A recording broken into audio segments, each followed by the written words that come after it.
Dzisiaj kończymy Tillerland. Zakończenie gameplayu i fabuły w jednym odcinku. Dla przypomnienia ustaliliśmy już, że fabuła gry kręci się wokół dwóch postaci, Davida i Tilla, dwóch właścicielów Tillerlandu. David jest twórcą animatroników, które pojawiają się w tym lokalu i te roboty mają jakiś swój cel, z którym Till się nie zgadza. Dlatego przebudował je, stworzył z nich zupełnie coś nowego, przywołał Davida do tej lokacji, bo chciał się z nim skonfrontować. Stworzył deterrenta, żeby wykurzyć go z podziemnej placówki, ale przegrał i zginął. Taki jest ogólny wątek, ale nie rozumiem jeszcze motywacji tych postaci, dlaczego to robią, który z nich jest w ogóle tym dobrym, jaki był tego wszystkiego cel. To sobie dzisiaj wyjaśnimy. Ale zacznijmy od gameplayu. Na start chcę poznać nowe postacie, więc ustawię sobie tylko ich dwójkę. Custom Maul jest dosyć zabawny, bo jeżeli Tiller, Tacy i Frill są ustawieni na 0, nie mamy kogo więzić, nie mamy zadania do wykonania. Dlatego możemy natychmiast zakończyć poziom w każdym momencie, póki jesteśmy w biurze. To jest dobry sposób na to, żeby poznać nowe postacie, przetestować je. Mogę w każdym momencie normalnie przerwać podejście, to bardzo wygodne. Od razu widzimy, że klasyczny Tiller pojawia się w pokoju Tillura, nie robi nic, nawet pomimo tego, że odwraca się w naszą stronę. Później będzie próbował wyjść i musimy zamknąć mu drzwi na korytarzu. Jest to trochę nielogiczne, bo zaraz możemy wejść do tamtego pokoju i nic nam nie zrobi. Ale to tylko niekanoniczny custom Maul, więc mogą się tutaj pojawić nielogiczne mechaniki, nie ma w tym problemu.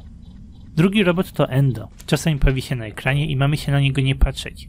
Nie jest trudnym przeciwnikiem, ale zabiera nam czas, więc wyraźnie będzie nam utrudniał starcia z innymi robotami. Nie będzie łatwo. Dzisiaj przechodzimy dwa najtrudniejsze tryby, 5.20 i 7.20. Reszta jest nieważna, bo dobrze wiem, że ciekawy jest tylko finalny tryb. Dlatego przejdziemy 5.20 bez nowych postaci, a potem 7.20 z nowymi. Zobaczę, jak zmieni się mój licznik, który do tej pory miał tylko 4 śmierci. Finalny tryb nie wymaga od ciebie hard mode'a, ale nie pozwala ci też używać twoich wykupionych perków, coś za coś. Oczywiście można też sobie osobno ustawić prawdziwy najtrudniejszy tryb 7.20 na hard mode z 60 życiami, ale ja tego tutaj nie będę robił. Możemy zaczynać, ja w międzyczasie będę trochę mówił o fabule. Omówię te sekretne kartki i możecie je przejrzeć teraz, bo nie będę ich wyciągał później, nie chcę, żeby zasłaniało gameplay.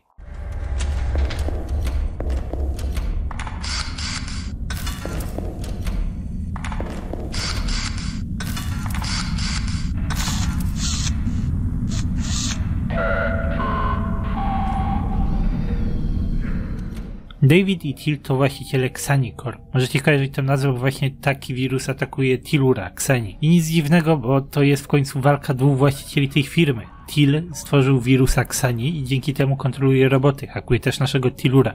W przeszłości Xani Corp zaczęło od drobnych kafejek z jednym robotem w każdej. Odnieśli wielki sukces z tego powodu, a po latach powstał ich pierwszy ambitny projekt. Park rozrywki Tillerland.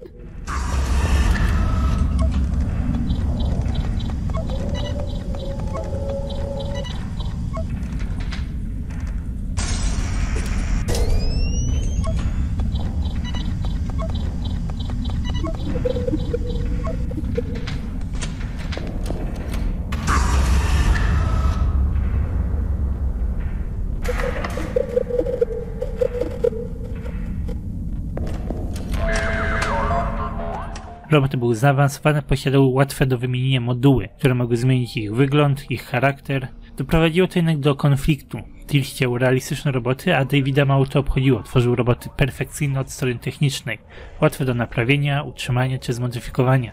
To był ich pierwszy poważny konflikt. Park jednak szybko stracił popularność właśnie z powodu nieudanych, brzydkich designów. Niby miało być łatwe do naprawienia, a tanie materiały sprawiły, że twarze robotów szybko się zniekształciły i odstraszyły klientów. Till zaczął grzebać w robotach, żeby je poznać, żeby zbudować nowe na własną rękę, ale jedynie uszkodził roboty i firma jeszcze szybciej zaczęła się sypać. Roboty miały regularne awarie, a pracownicy byli mocno podirytowani.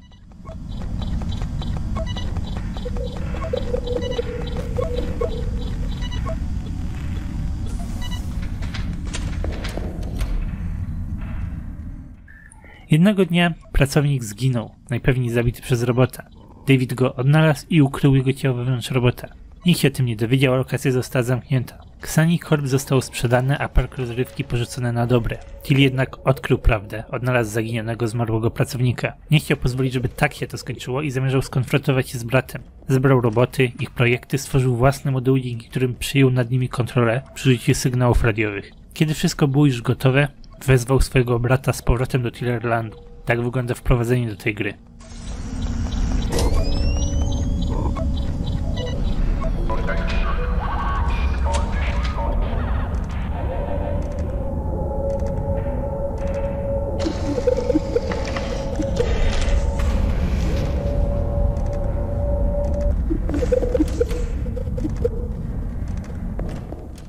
Ciężko mi tutaj wszystko połączyć, ale wygląda na to, że pracownik zginął z winy Tilla i tego, że grzebał przy robotach, najwyraźniej uszkodził Tillera. Oczywiście nie zabił nikogo umyślnie i prawdziwą winę ponosi David, który to wszystko ukrył. Till próbował powstrzymać swojego brata, choć zrobił to w dosyć chaotyczny sposób. Mógł zgłosić wszystko na policję, a postanowił zorganizować walkę na roboty. Mimo wszystko wyjaśnia to motywację postaci i ich cel w historii. Wygląda na to, że ten duch Tiller, który pojawił się w finale, to duch zmarłego pracownika. Nawidził robota, został nieuczciwie potraktowany, gdy David chciał ukryć, co się wydarzyło. To jest mniej więcej cała fabuła tej gry. Przedstawia Davida jako potwora. Till próbował to wszystko naprawić, choć też nie do końca w poprawny sposób. Cała ta kłótnia o to, czym roboty mają być, wydaje się trochę dziwna, jakby miała wiele warstw. W cutscenkach Till mówił, że roboty mają być czymś innym, czymś większym. A okazuje się, że z początku kłócili się tylko o wygląd robotów. Potem chciał zrobić własne roboty, ale to doprowadziło tylko do uszkodzenia już istniejących. Teraz wykorzystuje je do walki z Davidem.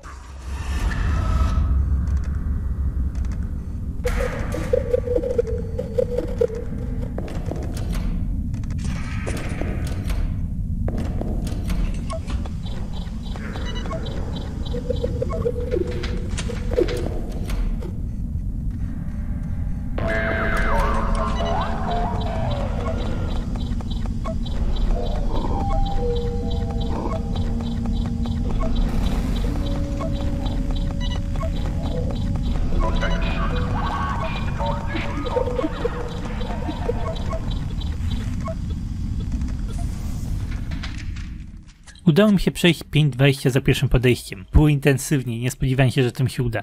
Bardzo mocno patrzyłem na moją energię i powoli udało mi się wszystkich pokonać. W pewnym momencie Tiller się wyzerował. Najpewniej chodziło o to, że podszedł do Tillura, kiedy na niego nie patrzyłem. To mi wszystko zepsuło, ale było dobrze. Pokażę wam jeszcze, jak wygląda ekstras Davida po zdobyciu wszystkich kartek. Opis tłumaczy, że postać jest potworem, ale mówi też, że jego psychika jeszcze bardziej wysiadła, kiedy przesiadywał tą jedną noc w podziemnej lokacji, broniąc się przed własnymi animatronikami. Po zabójstwie Tilla został złapany, poszedł do więzienia, tak się kończy jego historia. I teraz pora na 7:20, czyli dokładnie to samo, ale z dodatkowymi utrudnieniami. Tego już raczej nie przejdę za pierwszym razem.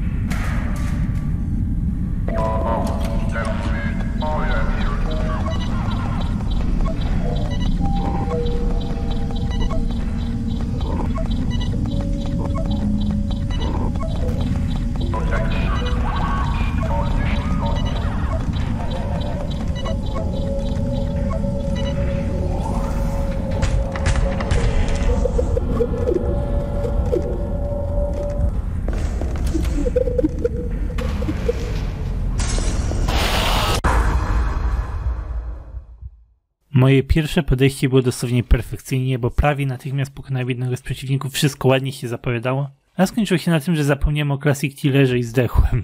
Bez sensu.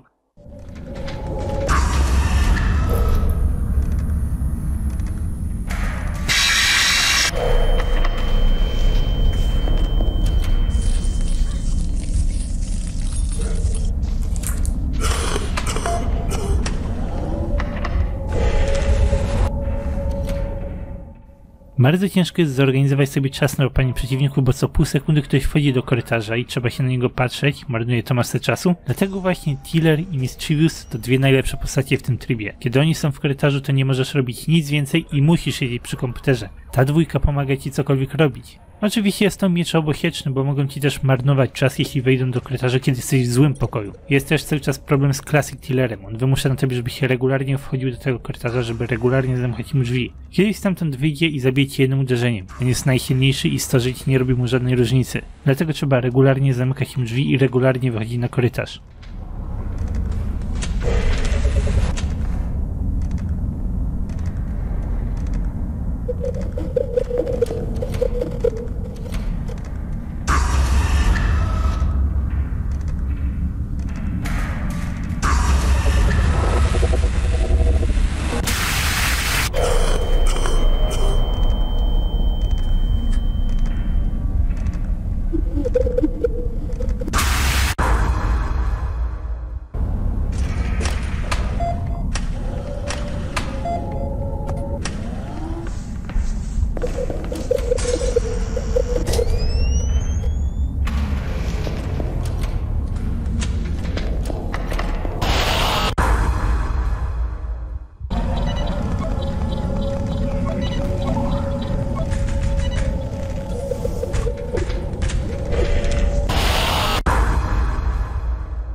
Bardzo ciężki problem tutaj to kombo pomiędzy ciemnością a Endo. Kiedy wsiądzie nam prąd, Endoszkielet jest praktycznie niewidoczny. Zginął od niego wiele razy, bo nie miałem pojęcia, gdzie się patrzeć. Podniosłem sobie jasność w komputerze i dopiero wtedy zacząłem sobie radzić z tym przeciwnikiem. Endoszkielet jest totalnie demotywujący, zwłaszcza kiedy zaatakujecie w korytarzu, wygłuszą na moment dźwięki, więc nie masz pojęcia, co się dzieje. Mnie zwykle już nic nie obchodzi, po prostu idę do swojego pokoju i bardzo często dostaję jumpscare w tym momencie. Mówiłem, że Endo jest drobnym utrudnieniem, a tutaj naprawdę niszczy mi grę. Sama ciemność jest dosyć trudna, bo nie widzisz animatroników. Dużo ich idziesz w korytarzu, bo nie jesteś pewien, czy wszyscy sobie poszli. Czasami nastała cisza. Myślałem już, że jestem bezpieczny, ale zanim zdążyłem przyjść do pokoju obok, znowu ktoś wszedł do korytarza. Ciężkim tematem jest też Tiller, musisz zapamiętać jego dźwięk, bo inaczej nie będziesz miał pojęcia, czy to czasem nie on stoi w korytarzu. Jeśli stoi, to musisz uciekać oczywiście.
Przejście 7.20 zajęło mi 12 śmierci. Większość z nich to wina Classic Tillera, cała reszta to wina Endo, bo albo on mnie zabił, albo jego atak sprawił, że ktoś inny mnie zabił. Łącznie 16 śmierci w całej grze. Dosyć dobry wynik według mnie. Choć gdybym miał jaśniejszy ekran od samego początku, to pewnie byłoby mniej. Endo by mnie tak bardzo nie rozpraszał. A ostatnia cutscenka w tej grze przedstawia rękę wchodzącą z brzucha Tillera i o ile nie jest to zapowiedź drugiej gry, a raczej nie jest, bo autor przyznał, że nic takiego jeszcze nie planuje, to wygląda na to, że chodzi o pracownika, który został wciśnięty do Tillera. Jeśli do tej pory ktoś nie zebrał wszystkich kartek, to jest zapowiedź, że w historii znajduje się coś jeszcze więcej, tak to widzę. Bo dopiero kartki dobrze wyjaśniają zabitego pracownika. Tak to interpretuję na ten moment. Zastanawia mnie trochę zdanie Classic Tillera, które widzimy jak nas dojedzie. Mówią, że oboje są winni czegoś. Może tutaj chodzi o to, że Till doprowadził do śmierci pracownika, nawet jeśli nieumyślnie. Gra była naprawdę fajna i nie mam jej nic do zarzucenia. Unikalne mechaniki, możliwość speedrunowania, wyjątkowo prosta fabuła. Wszystko zostało tutaj przedstawione dobrze. Nitro niedawno obiecywał październikowy devlog, więc możemy spodziewać się czegoś więcej. Choć w głównej mierze spodziewam się albo jakichś drobnych bug fixów, albo zapowiedzi jakiejś nowej gry, jeżeli ten devlog będzie w ogóle coś zapowiadał. Ode mnie to tyle z tej gry, dlatego dziękuję wam za oglądanie. Pamiętajcie, zagrajcie sami, jeżeli jeszcze tego nie zrobiliście. Następny odcinek to będzie news video, w którym opowiem trochę na temat Freddy and Friends. Dzisiaj wychodzi State of Play i może dostaniemy trailer, może nie. Odpowie nam to na pytanie, czy 4. odcinek kreskówki jest ostatni. Wszystko zależy od tego streamu. Jak już o tym mowa, zapraszam was też do moich pierwszych filmów na temat Security Breach. Premiera jest już blisko, więc możemy sobie powspominać, jak to od 2019 roku czekaliśmy na tę grę.